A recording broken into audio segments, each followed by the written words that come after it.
Assalamualaikum warahmatullahi wabarakatuh. Halo teman-teman semua, perkenalkan nama aku Ihdanisha Nabila dengan NIM 2313300067 dari jurusan Komunikasi dan Penyiaran Islam semester 4B. Nah, seperti biasa teman-teman, kali ini adalah learning journal terakhir dari mata kuliah Public Speaking, yang dimana dari hari terakhir ini itu 3 orang seperti biasa, 3 orang terakhir menampilkan public speaking mereka di depan kelas. Yang pertama itu ada Nabila yang menceritakan tentang kehidupan dia semasa dia masuk UIN. Yang kedua itu ada siapa ya cowok namanya? Ada, mohon maaf lupa namanya, tapi ada gitu. Dia juga menceritakan tentang suatu ilmu gitu tadi tuh. Nah, yang ketiga itu ada Anissa Fitria yang sharing with Nisa atau seni. Sama dia juga menceritakan tentang pengalaman dia masuk ke universitas yang dia inginkan gitu. Nah, setelah kita mendengarkan dari penampilan-penampilan 3 orang terakhir public speaking ini, kita diberikan materi oleh kelompok terakhir yang dimana berjudul atau bertemakan tentang dari buku ke relax, jurus ice breaking yang bikin akrab. Yuk kita cari tahu atau kita rangkum dari materi yang telah mereka sampaikan di mata kuliah public speaking ini. Nah, teman-teman tahu gak sih ice breaking itu apa? Dan penting gak ya ice breaking itu?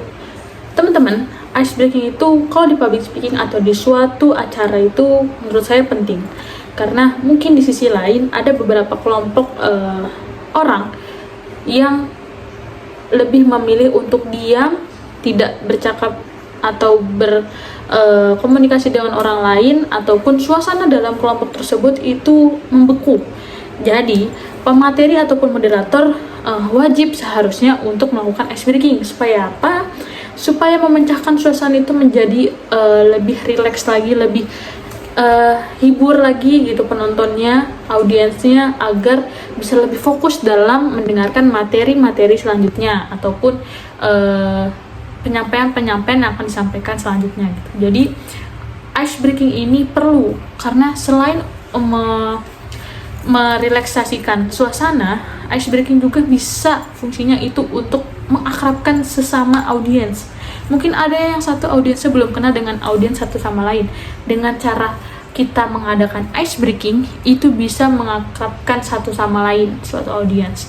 Nah, gimana sih supaya jenis-jenis ice breaking ini bisa seperti itu gitu?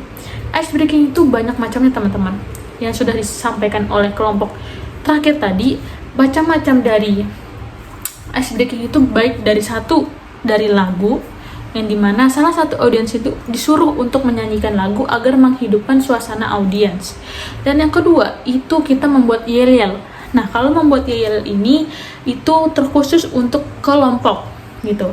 Tapi kalau misalkan audiensnya masing-masing tanpa ada kelompok, itu mungkin bisa menggunakan ice breaking yang lain.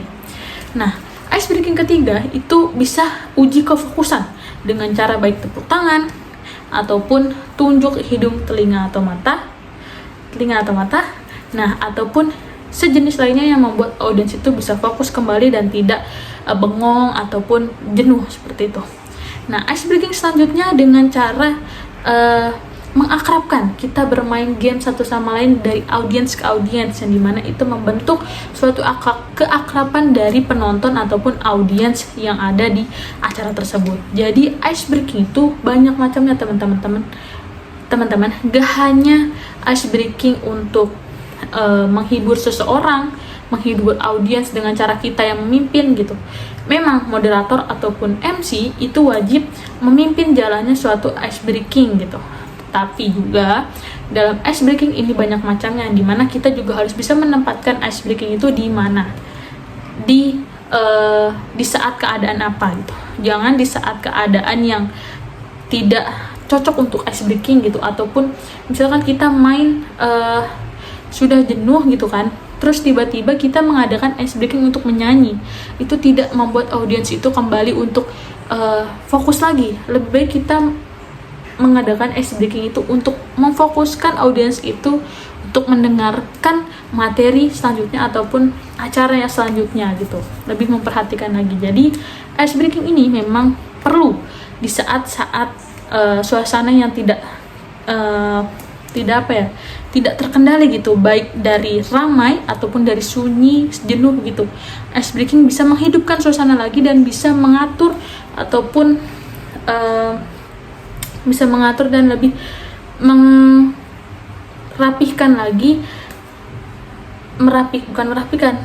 mengfokuskan ataupun mengkondisikan lagi acara tersebut menjadi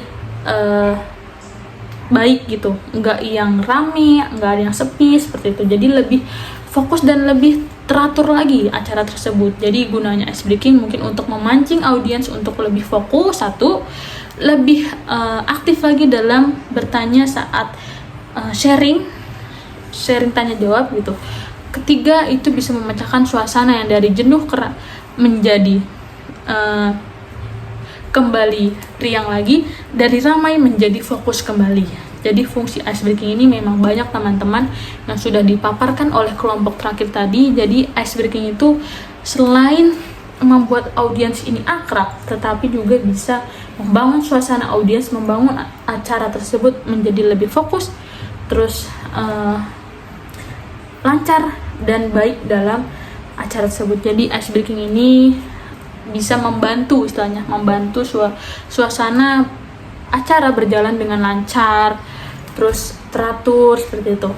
Nah, kalau memang tidak perlu adanya ice breaking, tidak masalah, karena ice breaking menurut saya itu kondisional. Kalau memang suasananya itu sudah rapih dan teratur, tidak perlu adanya ice breaking. Tetapi kalau misalkan suasananya dari acara tersebut tidak terkontrol, mungkin perlu adanya ice breaking. Jadi sebenarnya ice breaking itu kondisional ya teman-teman. Jadi nggak semua suasana itu harus ada ice breakingnya. Mungkin itu saja yang saya dapat sampaikan terkait materi yang disampaikan oleh kelompok terakhir di mata kuliah public speaking ini. Kurang lebihnya mohon maaf. Wassalamualaikum warahmatullahi wabarakatuh.